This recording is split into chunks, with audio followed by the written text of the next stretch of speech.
निदरू उठिबा पूर्वरु थरिला घर द्वार शुभुथिला चित्कार दोहुलुथिला घर द्वार एबे सुनामी आसिबा भयरे लोके गोटापणे थरुछन्ति। सकाळु सकाळु शक्तिशाली भूमिकंप लोके खटरे सोई दोहुलिबाकु लागिले। भयभीत होई चारिआडे जिए जुआडे पारिले धाइबाकु लागिले।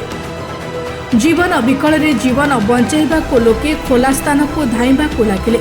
आ तापरे एबे लोकंक भय सुनामी को नहीं सुनामी आसिले सबु किछि शेष होइजिबो।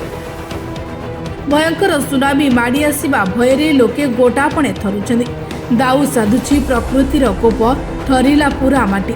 शक्तिशाली भूमिकंप झटकार पुणी दोहलिछि फिलिपाइन्स। रिक्टर स्केल रे तीव्रता 6.1 रेकर्ड होइछि। रिपोर्ट लेखाजिबा सुधा कौनसी क्षयक्षतिर सूचना हस्तगत होई नथिला। तथापि भूमिकंप झटकारे लोकंक मध्यरे भयंकर वातावरण फिरी जाइछि। प्रथमे विभिन्न अंचल में सुनामी चेतावनी जारी होइतिबा बेले परे एहाकु परिवर्तन करा जाइछि। तथापि प्रशासन तरफरु लोकंकु तुरंत सुरक्षित स्थान को स्थानांतर करबाकु कहा जाइछि।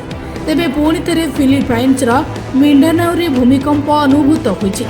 अंचलरू लोकंकु स्थानांतर करबाकु निर्देश होइछि। भूमिकंप अनुभूत परे भयरे लोकमाने घरु बाहरकु चली आसितिबा देखिबाकु मिलुछि। भूमिकंप विज्ञान संस्था पक्षरु प्रथमे सुनामी अलर्ट जारी करा जाइतिबा बेले एबे एहाकु बदला जाइछि।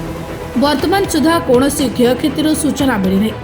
हेले भूमिकंप पई रास्ता और घर कांथरे सामान्य फाट सृष्टि होइतिबा देखिबाकु मिलुछि।